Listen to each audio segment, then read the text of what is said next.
Yes. Naongea na wauzaji wa hardware. Nilikutana na namba yenu kwenye bango hivi. Nimeichukua. Ndio karibu. Hivi kweli tutajenga kweli mwanangu, unavyoona kwa wadada wa daha. Tutajenga kweli? Kwani wewe unahitaji nini? Nilikuwa tutajenga kweli?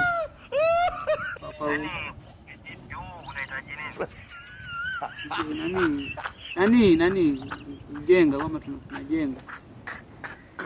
Yaani ndio maana tunakuuliza sasa, yaani kama unahitaji kitu gani ambacho naweza nikakusaidia kutoka katika ofisi yetu. Na maana tunasambaza vitu vingi. Unahitaji nini yani? Ndio unahitaji kitu gani? Mabati, mali. I wonder. Yote nataka. Bati moja mnauza shilingi ngapi? Tunauza kuanzia 20. Mbona mpo juu sana nyinyi?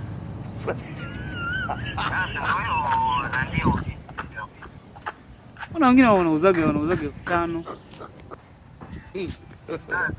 God have mercy upon us. Ya ofisi. 5,000 hayapo, mabati 5,000 hamna.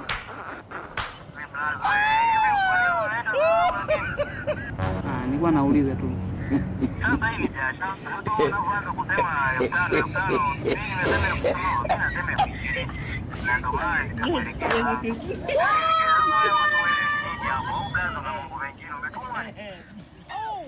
Hapana.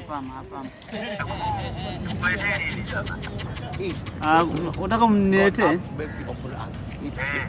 Mimi nilikuwa nimekaa tu nimefikiria nikasema nikitaka kujenga labda miaka ya mbele hata miaka 10.